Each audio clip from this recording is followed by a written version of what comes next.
Now you have the niche. The next step is to start creating your book.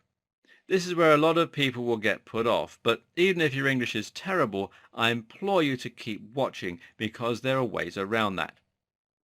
Here's some bad news if your plan was to flood the Kindle store with low quality books. Kindle books need to be good if they're going to do well. This is down to the fact that you want to try and get as many positive reviews as possible and as few negative ones. Likewise, it's also down to the fact that readers can very often choose to read a free sample of a book in order to get a taste for it. This means they'll get to see what the quality of the writing is like, whether the subject matter is any interest to them, and whether you appear to know what you're talking about.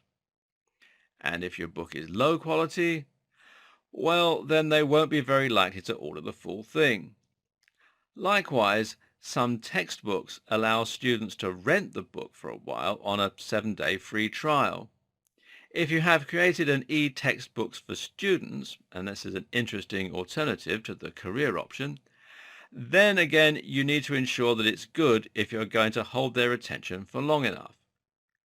So with that in mind, what makes a good Kindle book? And what makes a good book generally, for that matter? A good place to start is with the tone and style of your writing. This needs to be appropriate to the tone of the niche that you're writing for. So if your book is about financial modeling, then it's likely to be a more formal style of writing than if your book is about drawing cartoons, for example. But in any case, you need to ensure that your content is engaging, that it's fun to read, and that people want to keep reading through it. A good way to achieve this is by using a narrative structure. In other words, make your book a story. Even if it's a non-fiction topic, that doesn't mean you can't open by talking about your experiences and by leading the reader gently to the subject. You need to make sure that your content is well written and that it's going to sound professional. That means it's a very good idea to read through the book yourself and to get friends to read through it as well if possible. You want to get rid of as many typos or grammatical errors as possible. A few are absolutely bound to fall through the net, but you need to keep them to an absolute minimum in order to maintain that professional and trustworthy impression. If your book is badly spelt or has lots of errors, then your readers will feel tricked or shortchanged, and they're unlikely to buy the full book. Note that most word processing software comes with an inbuilt spelling and grammar checker. Make full use of this. But do bear in mind that it can't replace having a human set of eyes to read over your content for you. Another tip is to try reading out loud, which will help you to improve the flow of your book too. Both those last 2 points are particularly important for that initial 10% of your book, the free sample and the bit beyond. This is how you'll really engage with your reader and how you'll get them to keep wanting to read more. Another tip here is to spend a little time talking about what's coming up in the book and setting the scene. This is valuable because it will get your readers excited for what they can learn and what they can expect if they buy the full book. Having a what you will learn at the start of the book is always a good idea, as is teasing some of the most valuable tips and insights that you'll be sharing later. At the same time, make sure you point out just how your book is going to be different from all the others on the market. Especially if you're going for a big niche, you need to bring something unique and new to the topic that people haven't read before.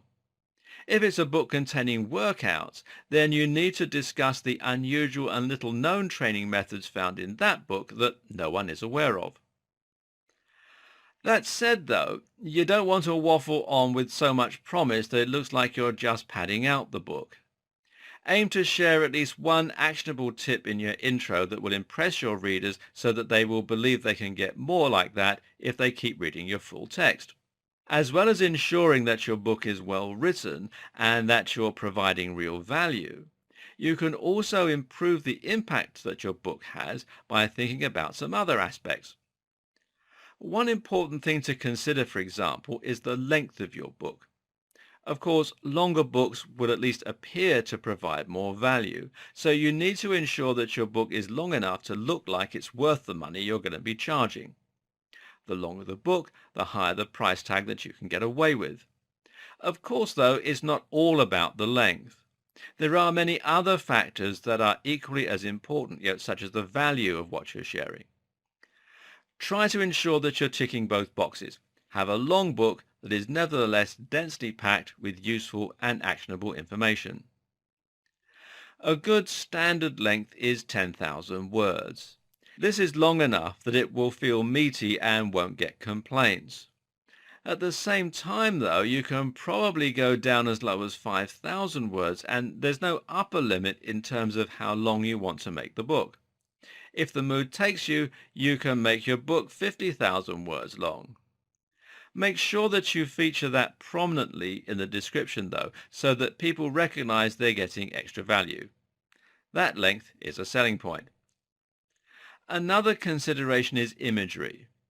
Remember, we discussed in an earlier video that the e-ink display is black and white, meaning that color images might not have quite the same impact they could do on another platform or in another format. Nevertheless, choosing to have some images will help to make your book look more professional, and it will also make it more engaging. You also need to think about the font, the layout, and various other aspects of your book, although we'll be talking more about the formatting and things later on. Just suffice to say that a large wall of tiny text is not an appealing thing to come across when you get a new book to read. On the other hand, if your book is nicely spaced out with large crisp fonts, lots of images, and a welcoming narrative structure that promises lots of interesting value inside, well, then that becomes a different matter.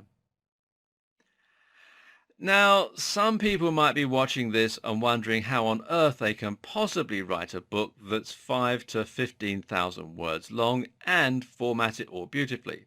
They say that everyone has a book in them, but that's not necessary to say that everyone has the ability to write that book and to make it entertaining and engaging. So the question then becomes how you're going to write that much content without it absolutely killing you. Moreover, there is a high chance that some people watching this won't speak English as their first language, or won't be confident in their ability generally to write in an engaging and entertaining manner. What if you're just not a good writer? In that case, you need to think about outsourcing the creation of your content. You can find writers on freelancing sites like People Per Hour, which is peopleperhour.com, or Upwork, which is upwork.com. This used to be called Elance. And you can also find them on marketing forums. The Digital Point forum is a good site to look at. It's forums.digitalpoint.com. And then if you look under the services section, you can find there's lots of people here who advertise things like content creation and so on. And also the Warrior Forum is a good place to look, especially the Warriors for Hire section, which you can find from the main menu, or you can go to warriorforum.com/warriors-hire. You can expect to pay anywhere from $1 to $5 per 100 words, but do keep in mind that you'll get what you pay for. It's worth paying a little bit more and getting a writer who will do their research and make your book sound professional. If you like, there's nothing stopping you from creating a detailed set of guidelines for them to follow and help them to see what the layout of your book should be and which key points you want included. That way, they write the book, but you remain the director, as it were. At these kinds of prices, you can create a book for $100 to $500, which in theory you should be able to make back. Of course, it's better to start with something you've created yourself, but if this is your only option, then it's still a viable model. Normally, you'll find turnaround time is very good too, anywhere from a few days to a few weeks.